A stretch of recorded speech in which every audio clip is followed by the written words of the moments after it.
Q9 న్యూస్కు స్వాగతం. ఈరోజు వేల్పూర్ మండలం మోతే గ్రామంలో అక్లూర్ ఎక్స్ రోడ్ వద్ద వాహనాలకు సంబంధించిన ట్రాన్స్పోర్ట్ వెహికల్ ఇన్స్పెక్టర్ తనిఖీలు చేపట్టారు. 2 టాటా ఏసీలను పెనాల్టీ వేసి స్థానిక వేల్పూర్ మండల పోలీస్ స్టేషన్కు తరలించారు.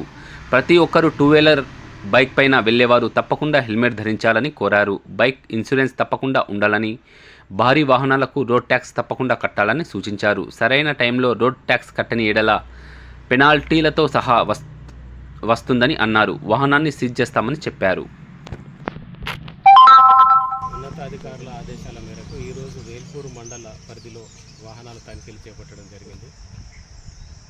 ట్యాక్స్ లేకుండా, ఫిట్నెస్ లేకుండా, ఇన్సూరెన్స్ లేకుండా, అలాగే 2 వీలర్ వాహనదారులు హెల్మెట్ లేకుండా తిరుగుతున్న వారికి కేసులు రాసి బండ్లను సీజ్ చేసి వేల్పూర్ పోలీస్ స్టేషన్కి తరలించడం జరిగింది. వాహనదారులందరికీ విజ్ఞప్తి, మీ వాహనం యొక్క కాగితాలు చెక్ చేసుకోండి.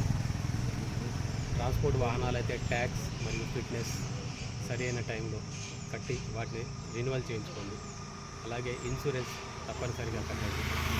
2 వీలర్ వాహనదారులు, కారు వాహనదారులు అయితే మీ యొక్క వెహికల్కి ఇన్సూరెన్స్ ఉందా లేదా ఒక్కసారి చెక్ చేసుకోండి.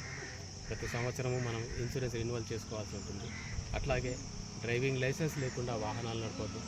అతి వేగంతో వాహనాలు నడపకండి. హెల్మెట్ కంపల్సరీ ధరించండి. హెల్మెట్ అనేటటువంటిది ప్రమాద సమయంలో మన ప్రాణాలను రక్షించడమే కాకుండా ఇతరులకు కూడా మనకి సేఫ్గా వెళ్ళేందుకు అవకాశం కలిగించినట్లు అవుతుంది. స్టేట్ ఎక్స్చెక్కర్కి కానీ మన ప్రమాదం జరిగినప్పుడు మన కుటుంబ సభ్యుల ఈ బాధని మిగిల్చకుండా ఉంటుంది. కాబట్టి దయచేసి రైడర్, పిలియన్ రైడర్ ఇద్దరు కూడా, మోటార్ సైకిల్గా వెళ్తున్న ఇద్దరు కూడా హెల్మెట్ ధరించాల్సి ఉంటుంది. కారులో ప్రయాణిస్తుంటే సీట్ బెల్ట్ తప్పనిసరి ధరించండి. ఈ జాగ్రత్తలు పాటించి ఏదైతే ప్రభుత్వ సంకల్పం రోడ్డు ప్రమాదాన్ని 50% తగ్గించాలని ఉందో అందులో మీ వంతు భాగస్వామ్యాన్ని పాటించండి. ధన్యవాదాలు. ఎప్పటికప్పుడు వార్తలను వీక్షించేందుకు Q9 న్యూస్ ని సబ్స్క్రైబ్ చేసుకోండి. లైక్ చేయండి, షేర్ చేయండి. విలువైన సమాచారాన్ని ముందుగా మీరే తెలుసుకునేందుకు బెల్ బటన్ ని క్లిక్ చేయండి.